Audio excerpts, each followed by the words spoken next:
오늘 저랑 사무엘상 18번째 살펴보시는 시간입니다. 성도 여러분, 하나님께서는 신실하십니다. 믿으시죠? 하나님께서는 신실하세요. 그래서 이처럼 하나님께서 신실하셨기 때문에 이스라엘 백성의 불신과 어리석음에도 불구하고 언제나 하나님께서 이스라엘 백성을 돌보시고 보호해 주셨죠. 그래서 실은 저랑 사사기에서 살펴본 내용을 그냥 간단하게 말씀드리면요, 하나님께서 이스라엘 백성 지켜주셨기 때문에 이스라엘 백성이 강대한 아모리 족속에게 쫓겨나지 않고요, 또는 그 사람들에게 멸절되지 않고요, 실은 가나안 땅에서 그들의 삶을 영위할 수 있었어요. 심지어 이스라엘 백성이 어떤 상황까지 갔냐면, 기억하세요? 사사기의 마지막 사사가 누구였죠? 삼손이었습니다. 근데 삼손 저랑 살펴보시면서 어떤 얘기를 살펴봤냐면, 유다 지파 3,000명이 모여서 삼손을 사로잡아서 블레셋 사람들에게 넘기는 장면 살펴보셨죠. 그러니까 이 완전히 이스라엘 백성이요, 삼손을 자신들의 하나님께서 세우신 사사를 자신들의 손으로 블레셋에게 넘겨줄 정도로 이스라엘 백성의 삶이 척박했다니까요. 스스로 삼손을 잡아주면서 어떻게 얘기했는지 기억하세요? 삼손한테 이렇게 얘기했어요. 야, 너 블레셋 사람들이 우리 다스리는 거 몰라? 하나님께서 주신 땅에 들어가서 종처럼 살았다고요. 뭐 때문에요? 하나님의 말씀에 순종하지 못함으로. 하나님께서는 신실하사 그의 백성을 지키셨기에 실은 이스라엘 백성이 살아남았던 것이지, 실은 하나님의 사랑과 은혜가 없었으면 이스라엘 백성 진작에 가나안 땅에서 망했어요. 그리고 역시 하나님께서 신실하셨기 때문에 이스라엘의 영적 암흑기를 깨트리고, 저랑 사무엘서에서 뭘 지금 살펴보시는 거예요? 하나님께서 새로운 지도자를 세우셔서 참으로 새로운 역사를 시작하셨죠. 그래서 지난 시간에 저랑 이제 7장 마지막에 굉장히 중요한 내용이라 말씀드렸죠. 하나님께서 블레셋을 한번 쫓아낸 정도가 아니라 블레셋에게 빼앗긴 지역도 회복하고, 블레셋이 쳐들어오지도 못하고 아모리 사람과 평화가 있었다. 이게 어떤 의미라고 말씀드렸어요? 하나님이 왕이 되실 때 이스라엘 백성에게 평안이 있더라. 신실하신 하나님 의지하며 살 때 여러 어려움과 고난 중에도 그들이 참된 위로와 평안을 누릴 수 있더라. 이 사실을 사무엘서가 보여주며 가르쳤다고요. 그러니 사랑하는 성도 여러분, 2023년도 우리 하나님의 은혜 안에 머무셔야 합니다. 우리는 연약해도 하나님 신실하셔서 하나님께서 우리 지키고 보호하시니 오직 그분의 말씀에 귀를 기울이시고 그분 앞에서 신앙의 경주를 늦추지 않으시는 23년 되시기를 주님의 이름으로 권면드립니다. 이게 우리의 신앙이어야 돼요. 물론 이게 우리에겐 항상 어려워요. 실은 신실하신 하나님의 보호를 받는 이스라엘 백성의 마음이 신실하지 못했죠. 한마디로 이스라엘이 뭐 했어요? 두 마음을 품었어요. 그래서 7장 마지막에 분명히 하나님께 순종하며 하나님 뜻대로 살았더니 하나님 안에서 평안이 오더라. 이걸 7장이 보여주며 끝나는데 8장 넘어오자마자 무슨 장면이 나와요? 이스라엘 백성이 하나님께서 주셨던 은혜를 깡그리 잊고 뭘 했어요? 왕을 요구했죠. 사무엘 아들들이 악했어요. 사실이에요. 성경이 그렇게 기록했어요. 그러니까 사무엘의 아들들이 악한 건 사실이었지만 그거는 우선 핑계에 불과하더라고요. 인간에게 자신들의 삶이 달리지 않았다는 걸 충분히 경험했음에도 사무엘의 아들들이 악하다는 핑계를 대고 뭘 요구했어요? 왕을 요구했어요. 그 왕을 요구한 것에 대해 하나님이 이스라엘 백성의 중심을 꿰뚫어 보셨다니까요. 저랑 8장 7절 8절 한번 기억 떠오르시면서 같이 한번 읽어보시겠어요? 그래서 8장 7절 8절에서 7절만 우선 같이 봉독하실까요? 7절 같이 읽겠습니다. 7절 같이 시작. 여호와께서 사무엘에게 이르시되 백성이 내게 한 말을 다 들으라. 이는 그들이 너를 버림이 아니요 나를 버려 자기들의 왕이 되지 못하게 함이니라. 사무엘 늙었고 사무엘의 아들들 악하다는 건 그냥 핑계예요. 실은 이스라엘 백성의 마음은 왕이신 하나님을 버린 거예요. 그리고 하나님의 뜻이 아니라 자신들의 뜻대로 살기를 원하며 그 자신들의 뜻을 이루어줄 왕을 요구하는 거라니까요. 그래서 하나님을 버리고 왕을 택했다. 하나님이 이렇게 얘기하시는 거예요. 그리고 이게 뭐와 같냐 하면 8절도 같이 읽으실까요? 제가 지난 시간에 설명드렸죠? 이게 지금 뭐와 같냐 하면 8절 같이 읽겠습니다. 내가 그들을 애굽에서 인도하여 낸 날부터 오늘까지 그들이 모든 행사로 나를 버리고 다른 신들을 섬긴같이 내게도 그리하는도다. 자, 왕을 요구한 게 뭐와 같아요? 우상숭배, 지금까지 해왔던 우상숭배와 같다고요. 무슨 의미라고 말씀드렸어요? 자, 이스라엘 백성들이 왜 계속해서 반복해서 우상숭배에 빠졌다고요? 우상숭배에 빠진 이유는 분명해요. 하나님을 영화롭게 하는 삶을 살고 싶은 게 아니라 철저히 자기 욕망을 채우는 삶을 살고 싶었어요. 그래서 우상을 섬긴 거라고요. 그래서 왕도 요구하는 거예요. 하나님의 뜻에 순종하여 하나님을 영화롭게 하는 헌신적인 삶을 살고 싶은 게 아니라 이방 사람들처럼 왕을 뽑아서 그 왕의 강력한 힘으로 자신들을 잘 먹고 잘 살고 자신들의 욕망 채우고 싶고 이렇게 살고 싶었던 거라고요. 당시 대부분의 나라들이 그랬던 것처럼 이웃을 유익하게 하는 삶이 아니라 군사력 가지고 이웃 쳐들어가지고 이웃 나라 쳐들어가서 이웃 나라 거 다 뺏어가지고 누구 배를 불리며 살고 싶어요? 자기들의 배를 불리고 살고 싶었다니까요. 그러니까 하나님을 영화롭게 이웃을 유익하게, 이게 이스라엘 백성의 관심이 아니에요. 자신들의 욕망을 채우고 그것을 위해서라면 이웃의 것을 얼마든지 뺏어도 상관없는 삶, 이게 지금 왕에 대한 욕으로 나타나는 거예요. 그래서 이게 우상숭배와 같다고요.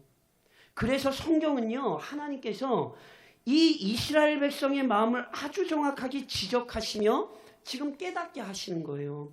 그래서 놀랍게도 이들의 악한 의도를 아시면서도 하나님은 실은 왕을 허락하시거든요. 지난 시간에 말씀드렸던 것처럼. 그런데 오늘 저랑 읽으셨잖아요. 왕을 허락하시는데 그냥 허락하지 않으세요.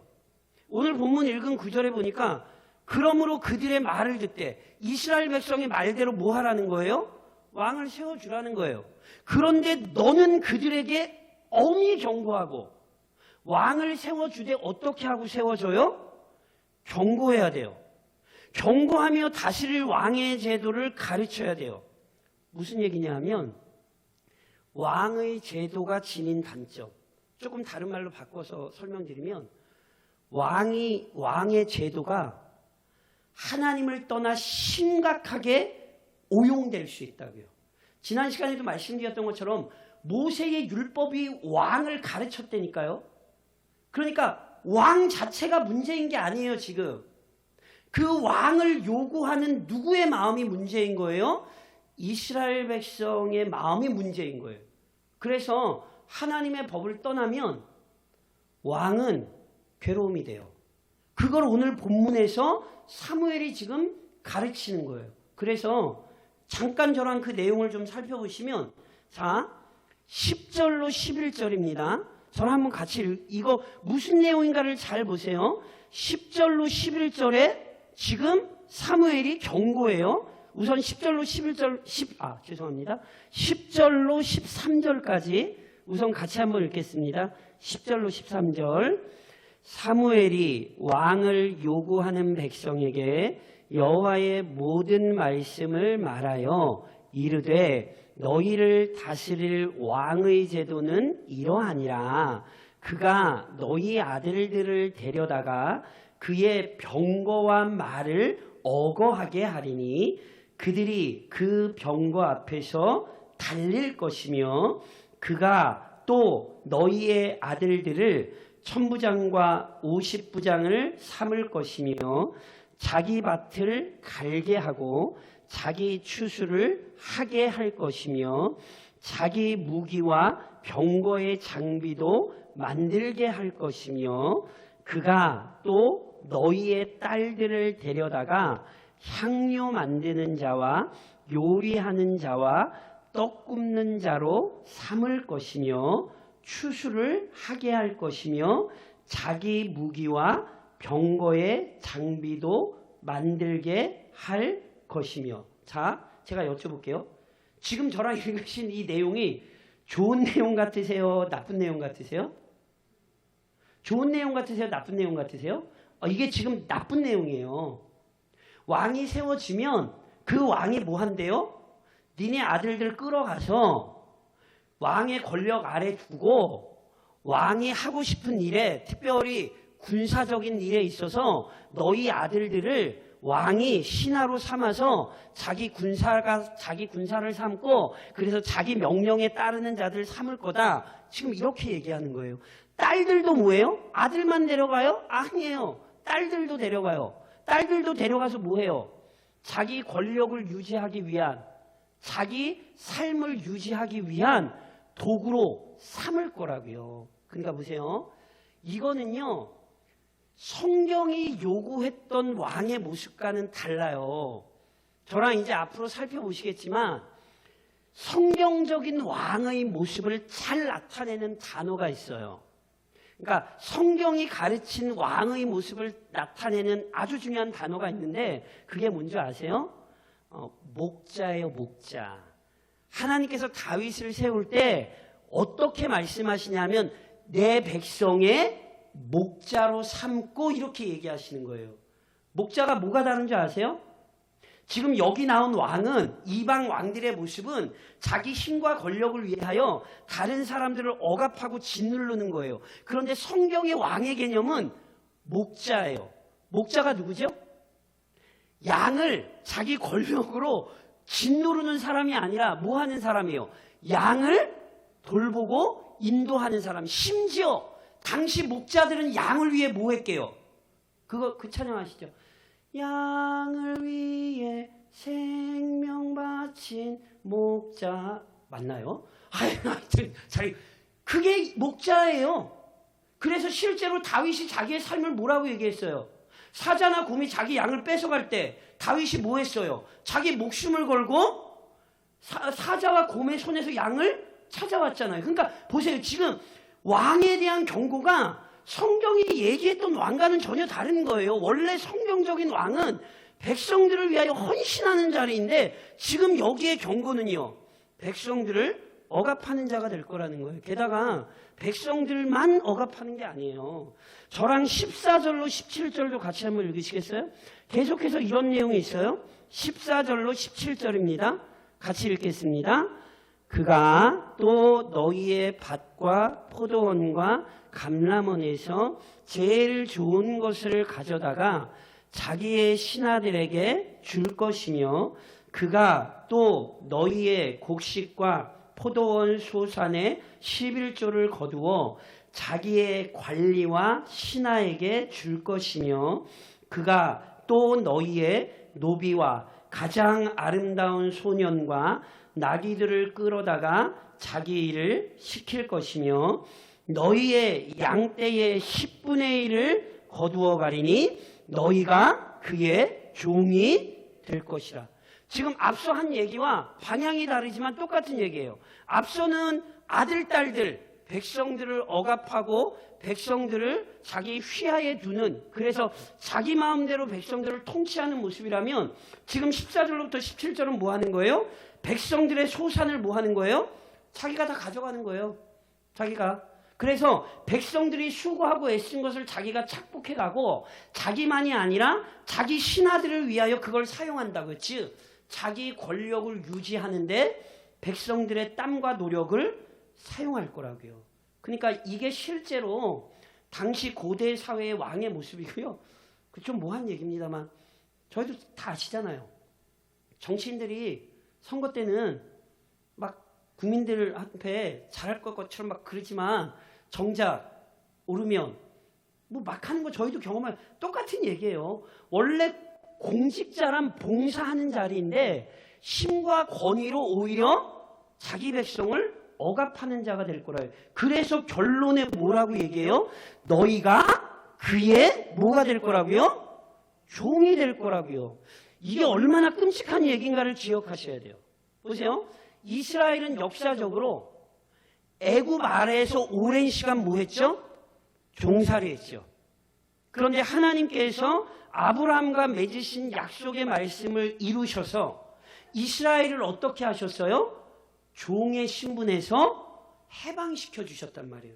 그래서 더 이상 이스라엘은 뭐가 아니에요? 종이 아니에요. 자유인으로 살았단 말이에요. 그런데 보세요.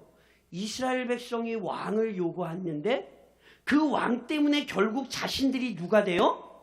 종이 될 거라고요. 이게 지금 성경이 이스라엘의 어리석음을 비판하고 있는 거예요. 잘 살아보려고 왕을 요구했는데 그 왕 때문에 자신들이 종이 돼버려요. 그래서 결국 어떤 일이 일어나요? 저랑 18절을 한번 같이 읽어보시겠어요? 그래서 결국 이렇게 되는 거예요. 18절입니다. 같이 읽겠습니다. 그날에 너희는 너희가 택한 왕으로 말미암아 부르짖되 그날에 여호와께서 너희에게 응답하지 아니하시리라 하니. 보세요. 그날에 어떤 날이요? 왕을 요구해서 왕을 뽑아놨더니 왕이 백성과 백성을 억압하고 백성들의 소유를 끌어감으로 말미암아 너희 왕을 구했던 너희가 요구했던 왕 때문에 괴로워서 부르짖을 거라고요. 이게 절대로 지나친 경고가 아니라는 것 아세요? 그래서 실제로 이제 저랑 살펴보실 거예요. 이 경고가 누구에게서부터 이미 실현되는지 아세요? 첫 번째 왕 사울에게서 이게 이미 실현이 돼요. 멀리 가지도 않아요. 첫 번째로 세움받았던 사울 왕 때 이 말씀의 경고가 놀랍게도 실현이 돼요. 그래서 제가 예전에도 뭐 새벽기도 할 때나 이때는 제가 말씀을 드렸는데 실은 사울 왕은 한 사람으로 여기시면 안 돼요. 사울 왕 한 사람만 보면 안 되고 이스라엘의 부패한 욕망이 만들어낸 괴물, 그게 실은 사울이었어요. 사울의 실패는 사울 한 사람의 실패가 아니라 하나님 말고 다른 왕을 구했던 이스라엘의 실패를 사울 왕에게서 이미 첫 번째 왕에게서부터 이스라엘이 경험한다고요. 그래서 저랑 그걸 살펴보실 거예요. 그것만이 아니에요. 예를 하나 더 들어드릴게요. 솔로몬이 죽었어요.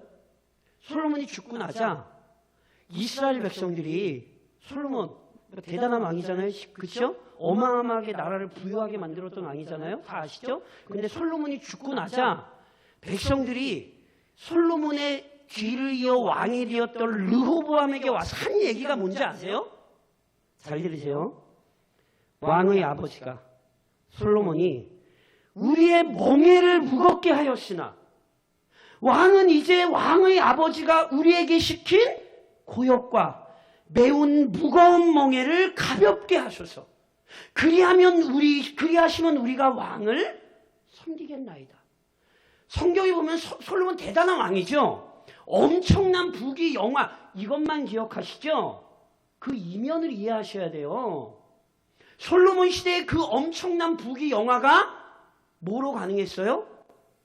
백성들의 피와 땀을 쥐어짰기 때문에 가능했어요. 이걸 잊으시면 안 돼요. 성경의 경고예요. 그래서 솔로몬이 죽자마자 백성들이 뭐라고 얘기해요? 우리의 멍에를 가볍게 해달라고 제발. 지금 성경에 나온 경고가 그대로 이루어진 거잖아요.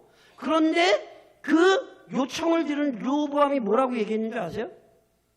내 아버지는 너희의 멍에를 무겁게 하였으나 나는 너희의 멍에를 더욱 무겁게 할지라. 내 아버지는 채찍으로 징계하였으나 나는 전갈 채찍으로 너희를 징치하리라. 상황이 좋아졌어요? 심각해졌어요?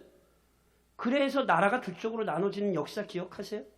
그러니까 보세요. 오늘 사무엘이 했던 경고가 그냥 빈말이 아니에요. 이 경고가 놀랍게 실현이 돼요. 제가 다시 한번 말씀드리지만 첫 번째 왕인 사울에게서 이미 이 경고가 나타나요. 확인이 돼요. 그러니까 이 경고가 얼마나 정확하고 얼마나 이스라엘의 어리석음을 하나님께서 정확히 지적하시는 말씀이냔 말이에요. 근데 보세요. 사무엘을 통해서 하나님께서 이렇게 경고하셨는데 저랑 19절 우선 한번 읽어보시겠어요? 19절을 같이 읽겠습니다. 19절입니다. 이 경고를 들은 백성의 반응이 뭐냐면 19절입니다. 같이 시작. 백성이 사무엘의 말 듣기를 거절하여 이르되 아니로소이다. 우리도 왕이 있어야. 백성이 뭐 했대요? 사무엘의 뭐요? 어떤 말이요? 왕에 대해서 지금 경고하는 말 자체를 뭐해요? 듣기 싫어하는 거예요. 다시 한번 말씀드리면 이건 사무엘의 말이 아니에요. 하나님께서 사무엘을 통하여 이스라엘 백성에게 주신 경고예요.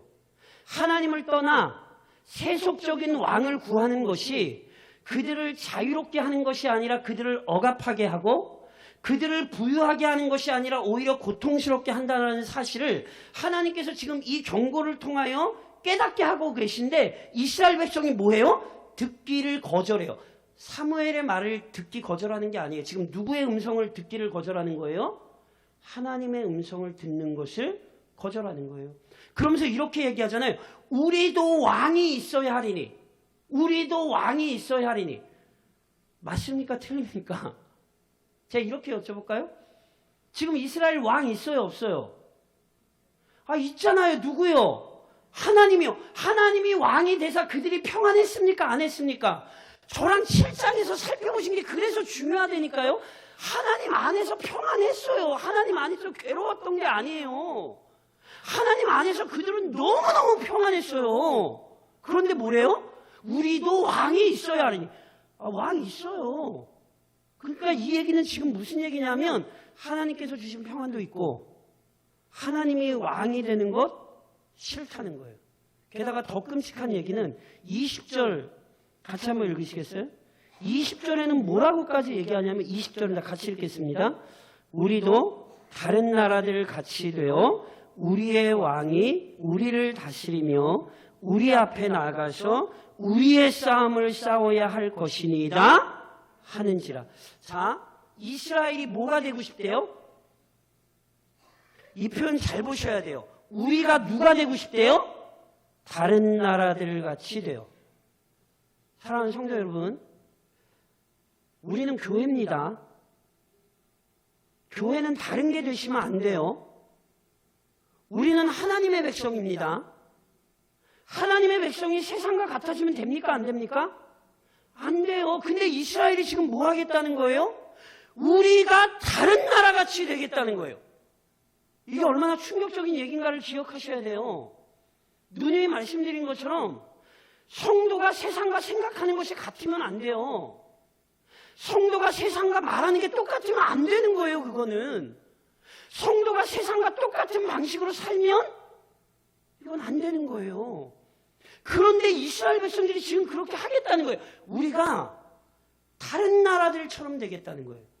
게다가 우리의 왕이 우리를 다스리며 우리 앞에 나가서 우리의 싸움을 우리말이 번역 잘 됐습니다. 계속 뭐가 강조돼요? 우리. 누가 빠졌어요? 하나님을 뺀 우리예요.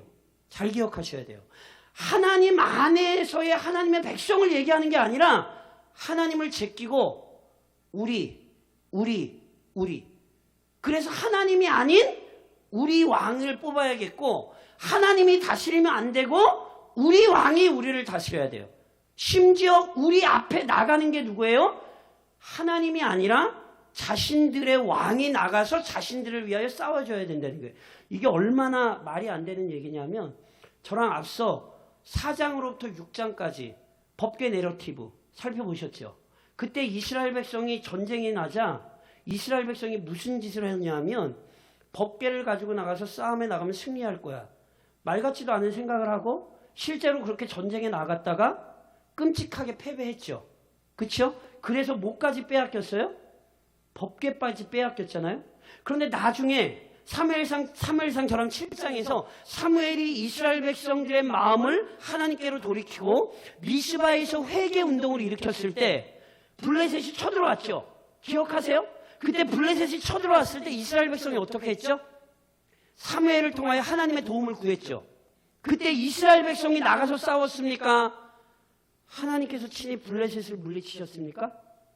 기억하세요? 하나님께서 우레를 내려서 블레셋 사람들을 쳐부셨잖아요.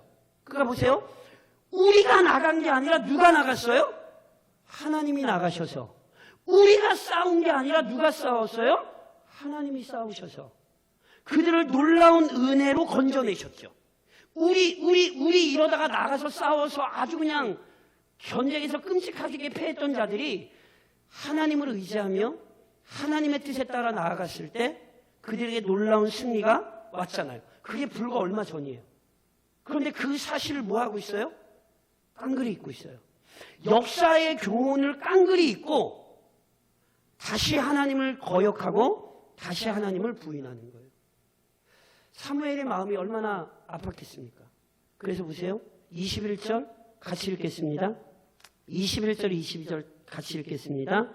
사무엘이 백성의 말을 다 듣고 여호와께 아뢰매 여호와께서 사무엘에게 이르시되 그들의 말을 들어 왕을 세우라 하시니 사무엘이 이스라엘 사람들에게 이르되 너희는 각기 성읍으로 돌아가라 하니라. 자, 처음에 왕을 요구했을 때도 사무엘은 백성과 싸우지 않고 하나님께 먼저 기도했죠. 하나님의 명령에 따라 왕의 제도가 얼마나 끔찍한 일을 일으킬 수 있는가 알려줬음에도 불구하고 이스라엘 백성들이 사무엘의 말이 아니라 하나님의 말을 거부해요. 오히려 아주 대놓고 하나님이 아니라 우리 하나님 없이 우리가 이대로 살겠다고. 사무엘이 가슴이 아프지만 어찌됐건 그대로 다시 여호와께 아뢰었어요. 그랬더니 하나님께서 그들의 말대로 왕 세워주라 그러셔서 사무엘이 어떻게 했냐면 집으로 이스라엘 백성들 보내요. 이 얘기는 너희 요구대로 왕 세울 거니까 이제 집으로 돌아가 있으라 이 뜻이에요. 그래서 이제 저랑 이제 왕을 세우는 얘기를 살펴보시게 될 거예요. 자, 오늘 본문에서 저희가 정말 주목해서 보셔야 되는 게 있어요. 저를 좀 한번 따라 하시겠어요? 지혜로운 마음. 다시 한번 따라 하시겠어요? 깨어있는 마음. 지금 이스라엘에게 필요한 게 뭔지 아세요? 영적 경고를 들을 수 있는 지혜로운 마음, 깨어있는 마음이에요. 다시 한번 말씀드리지만 왕의 제도 자체가 문제가 아니에요. 저랑 앞으로 이제 살펴보시겠습니다만 다윗이 선한 왕으로 섰을 때 이스라엘 백성 공동체가 하나님 앞에 올바르게 섰어요. 그러니까 보세요.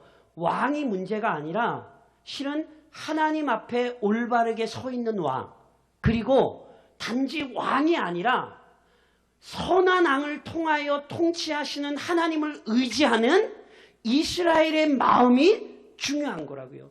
무엇보다 하나님께서 그 뜻을 알려주시면 이스라엘 백성의 마음이 그 하나님의 경고의 말씀을 들을 줄 알아야 되고 그것에서 돌이킬 수 있어야 되는데 지금 이스라엘이 아예 하나님의 말씀을 거부하고 있어요. 이스라엘의 마음이 다시 강팍해진 거예요. 그래서 사랑하는 성도 여러분, 올해도 2023년 첫 수요기도회인데요. 마음속에 간절히 모이실 때마다 기도해야 되는 게 뭔지 아세요? 제가 나름 열심히 하나님의 말씀을 연구하여 우리 성도들에게 설교합니다. 제 나름대로 정말 하나님 앞에서 열심히 교회를 사랑하는 마음으로 성도들을 사랑하는 마음으로 설교합니다. 그런데 성도 여러분, 제가 아무리 휘황찬란한 말을 해도 하나님께서 우리 각 성도의 마음을 열지 않으시면 제 모든 말은 소리나는 구리와 울리는 꽹과리에 불과합니다. 아무리 휘황찬란한 어구를 사용하여 아주 멋들어진 문장들을 다 펼쳐내도 그 말이 우리의 영혼을, 교회를 살려내는 게 아니라 오히려 우리의 심령을 오히려 더 강팍하게 만들 수 있어요. 뭐 하지 않으면 하나님께서 우리의 마음을 어루만져 주시지 않으면. 그래서 이걸 기도하셔야 돼요. 하나님, 우리 교회에 깨어있는 마음, 지혜로운 마음을 좀 달라고, 하나님의 말씀이 좀 교회 안에 들리게 하시고 우리 성도들의 심령에 그 말씀이 새겨지는 은혜를 달라고. 하나님께서 에스겔을 통하여 주신 약속이 뭔지 아세요? 그 속에 새 영을 주며 그 몸에서 돌 같은 마음을 제거하고 살처럼 부드러운 마음을 주어. 하나님께서 주시는 놀라운 은혜는 하나님의 영적인 말씀을 그 마음판에 새길 수 있는 부드러운 마음이에요. 오늘 이게 우리에게 너무너무 필요해요. 그래서 모이실 때마다 기도해야 돼요. 하나님, 우리 교회는 깨어있는 마음, 지혜로운 마음을 주셔서 그 영적 경고의 말씀이 나를 향한 것이요 우리를 향한 것이라는 사실을 하나님 깊이 깨닫는 교회가 되게 해달라고 이 마음을 위하여 기도하셔야 되는 거예요. 그래야 올 한 해 또 앞으로의 우리의 삶이 하나님과 동행하는 복된 삶이 될 수 있습니다. 무엇보다 그래서 오늘도 부드러운 마음 속에 이것 한 가지를 새기시면 좋겠어요. 하나님 외에 우리에게 답은 없습니다. 아멘이시죠?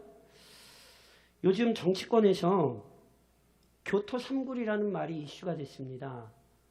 교토 삼굴이란 토끼가 세 개의 굴을 판다는 뜻인데 일반적인 뜻은요, 지혜로운 사람은 준비를 잘한다 이런 뜻이에요. 근데 이게 정치권에서 조금 그것에 조금 넘어서서 플랜 B도 준비하고 플랜 C도 준비하고 뭐 이런 논쟁이 붙었거든요.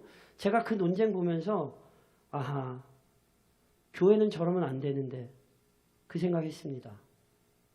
신앙에는 플랜 B, 플랜 C 이런 거 세우시는 거 아니에요? 우리의 신앙에는 누구밖에 답이 없어요? 하나님 외에는 답이 없어요. 플랜 B, 플랜 C, 플랜 D. 아유, 하나님도 섬기지만 돈도 있어야 되고 하나님도 섬기지만 건강도 그런 생각 절대로 하지 마세요. 우리에겐 하나님 외에 답이 없습니다. 그래서 올 한 해도 이스라엘 백성의 이 역사를 기억하며 하나님, 우리 교회는 오직 하나님 믿고 따르는 교회가 되게 하시고 우리의 마음이 항상 부드러워 하나님의 말씀이 새겨지는 교회가 되게 하옵소서. 함께 기도하시고 함께 이 복된 삶을 누리는 한 해가 되시기를 우리의 주인이신 주님의 이름으로 권면드립니다. 기도하겠습니다.